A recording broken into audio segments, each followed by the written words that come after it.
is it that this one measure, the GPA, causes so much grief, so much pressure, and so much anxiety? Have you ever felt stressed out about your GPA or wished it could be higher?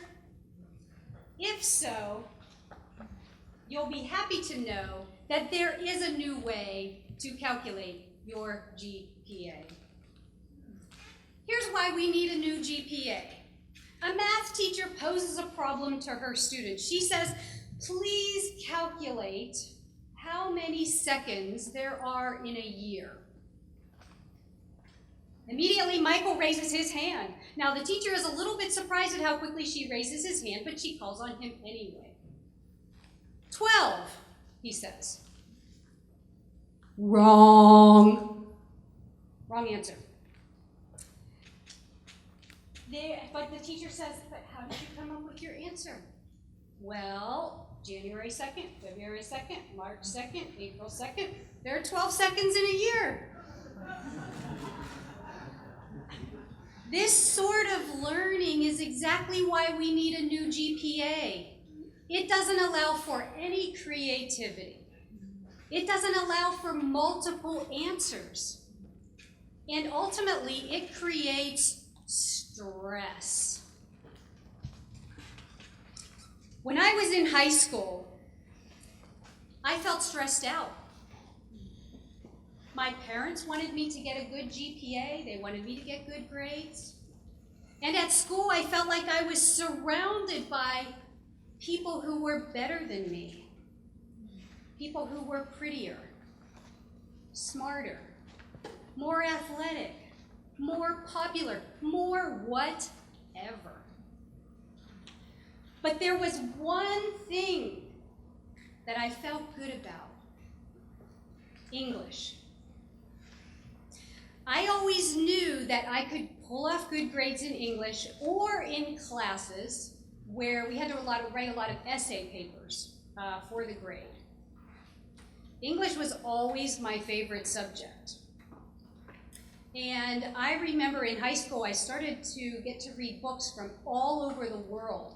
I loved reading these books by famous authors from all over the world. And I started dreaming about, wow, what would it be like if I could be a writer, travel to all these countries and see all these interesting places? And so reading became my favorite escape. So I did start writing, and I was writing for my high school paper. And by the time I was in my senior year, I became the editor-in-chief of the school paper. And my teachers told me that I should go to college and major in English. And so that's what I set off to do. And so once I got to college, I was working on my bachelor's degree, and my professor said, well, you'll never make very much money as a writer, but if you go on for your master's degree, you can probably become an English teacher so you can earn a living. And so the stress of the GPA continued, not only for the grades and college, but also because I knew the GPA was important for me to get grants and scholarships and the money that I needed to continue going to school. And so once I was working on my master's degree, my professor said, you will never make money as a writer. But if you continue on for your doctorate, you can make a little bit more money as an English professor. And guess what? It didn't end there. Because when I was working on my doctorate, my professor said, you need a good GPA for your first job outside of college. So the pressure of this GPA continued for many, many years for me. And this is kind of what got me the idea of the thinking that we need a new way to calculate the GPA. One that is, one that we can love, and one that can last a lifetime.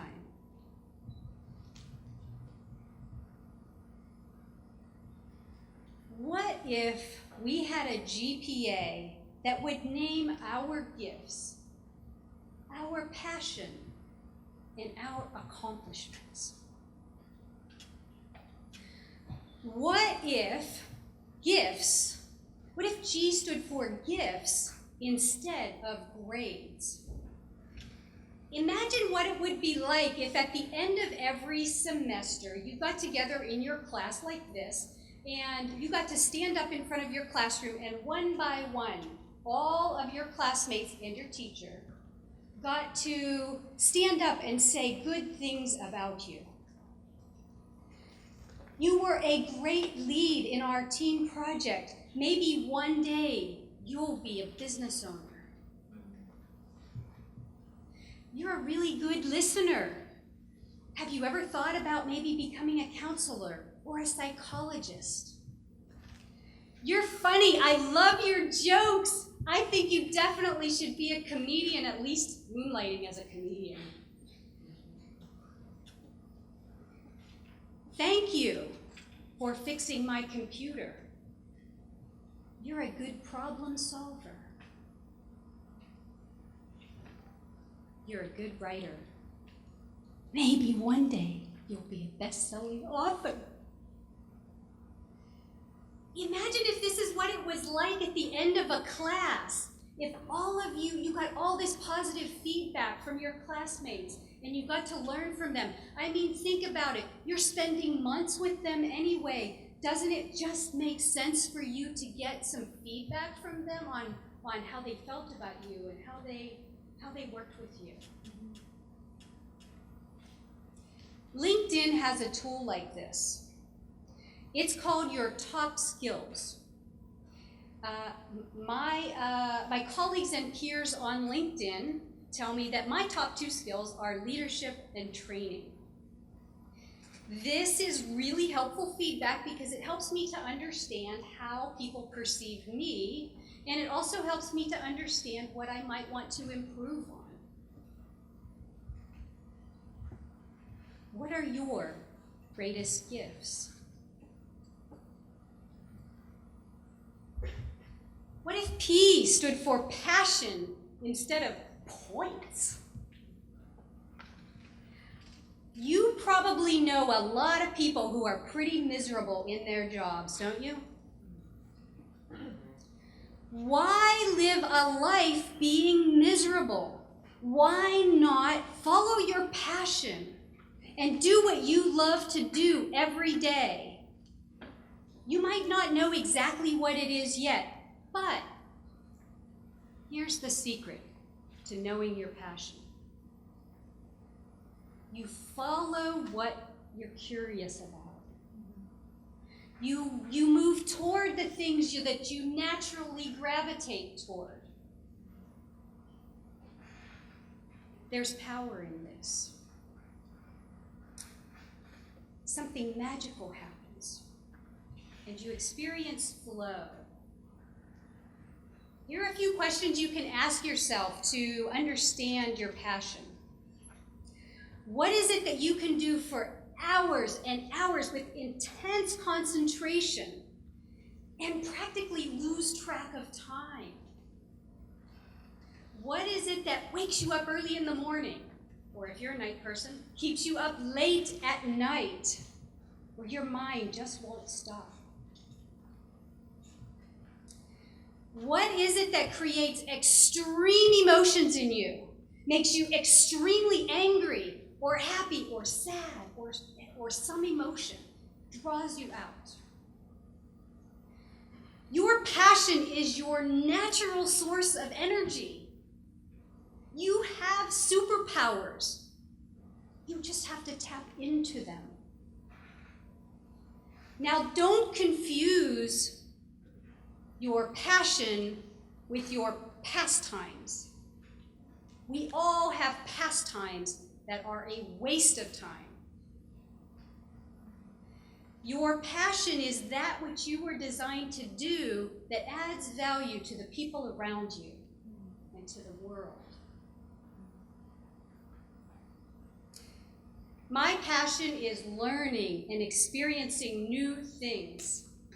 I do not like to do the same thing over and over again. I get bored very easily, and I thrive on change. This is what makes me a writer and a teacher. What's your passion?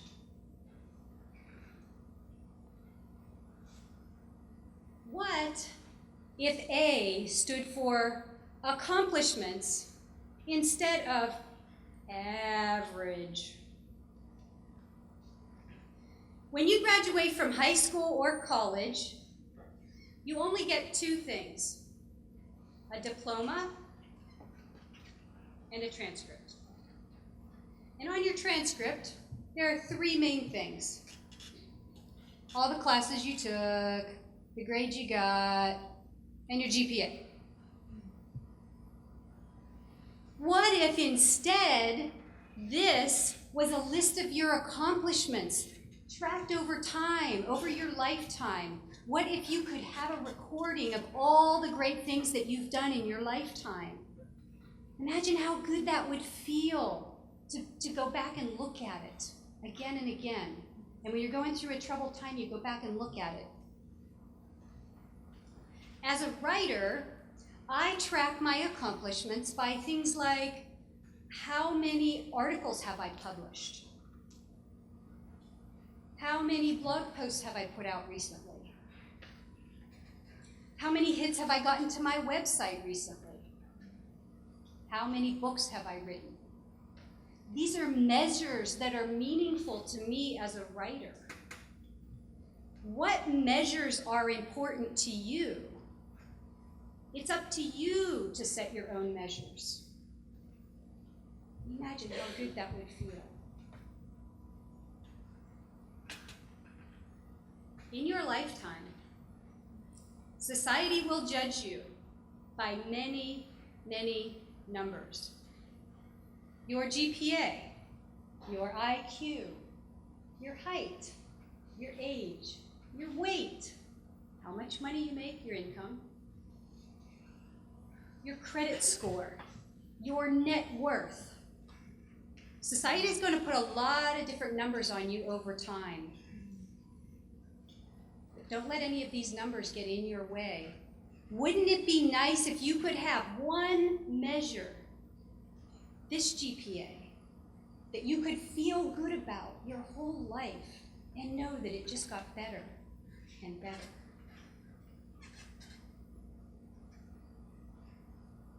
The old grade point average has served its purpose. It did its job. There was a time for it, there was a place for it. But it's time for us to lay it to rest. We need a new GPA. This is the new way to calculate your GPA.